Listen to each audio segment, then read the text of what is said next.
नमस्कार। आज आप हमारे सुनने और उसकी क्षमताओं के बारे में तथ्य जानेंगे।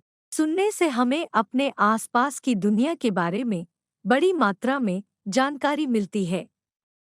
यह क्षमता दृष्टि और गंध जैसे शारीरिक कार्यों के साथ है, जो पूरक हैं और एक दूसरे को प्रतिस्थापित नहीं कर सकते हैं।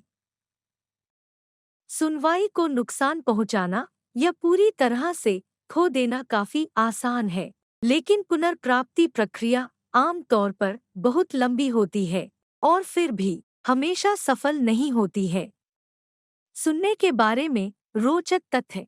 सुने हुए स्वरों को अलग करने और ध्वनि की पिच को सटीक रूप से निर्धारित करने की क्षमता कानों की स्थिति से निर्धारित नहीं होती है, बल्कि केंद्रीय तंत्रिका तंत्र द्वारा ध्वनियों के कामकाज और धारणा पर निर्भर करती है।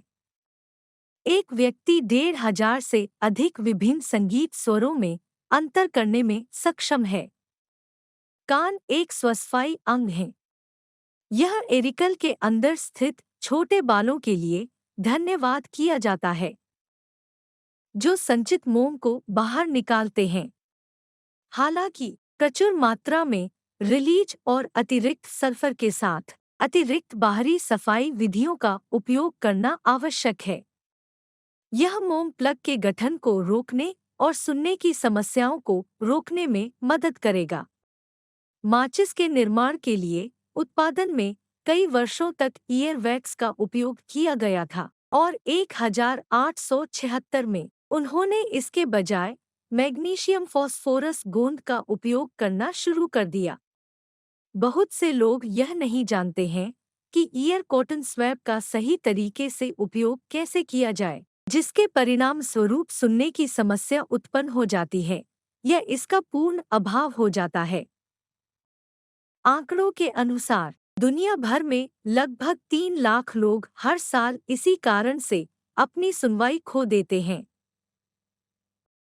श्रवण दोष एक प्राकृतिक और अपरिवर्तनीय प्रक्रिया है, जो धीरे धीरे प्रत्येक व्यक्ति के जीवन में समायोजन करती है।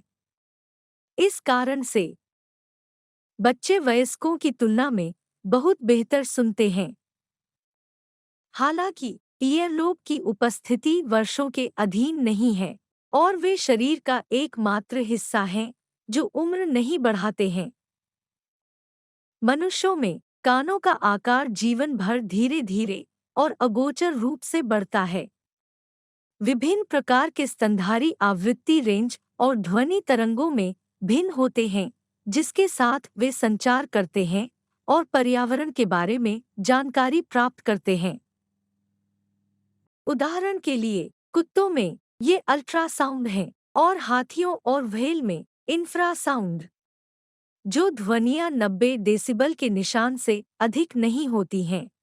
वे मनुष्यों के लिए सुरक्षित होती हैं और 140 डेसिबल पर हर सेकंड एक तात्कालिक श्रवण हानि होती है। श्रवण दोष मुख्य रूप से शोर के मजबूत संपर्क के कारण होता है। इस कारण से जो लोग शोर शराबे वाली जगहों पर काम करते हैं, समय के साथ वे अपने साथियों से भी बदतर सुनना शुरू कर देते हैं, क्योंकि उन्हें उच्च शोर स्तरों के संपर्क में आने के लिए मजबूर किया जाता है। वर्क शिफ्ट के दौरान ईयर प्लग का उपयोग करके इसे रोका जा सकता है। मानव खर्राटे 69 डेसिबल तक पहुंच सकते हैं, जबकि एक कार्यशील ड्रिल से ध्वनि 70 से 90 डेसिबल तक होती है। दुनिया भर में 10 लोगों में से एक को सुनने की समस्या है, लेकिन कुछ ही इसे बहाल करने के लिए कार्रवाई करना शुरू कर रहे हैं।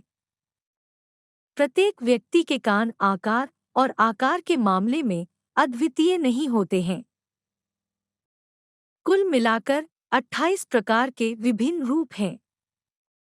प्रत्येक व्यक्ति का दाहिना कान बाहरी और आंतरिक दोनों अंतरों में बाएं से भिन्न होता है।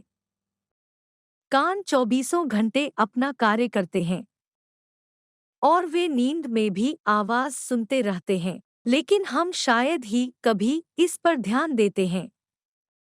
मस्तिष्क उनमें से अधिकांश की उपेक्षा करता है। मुख्य रूप से तेज आवाज़ों पर ध्यान देता है, उन्हें संभावित खतरे के संकेत के रूप में मानता है।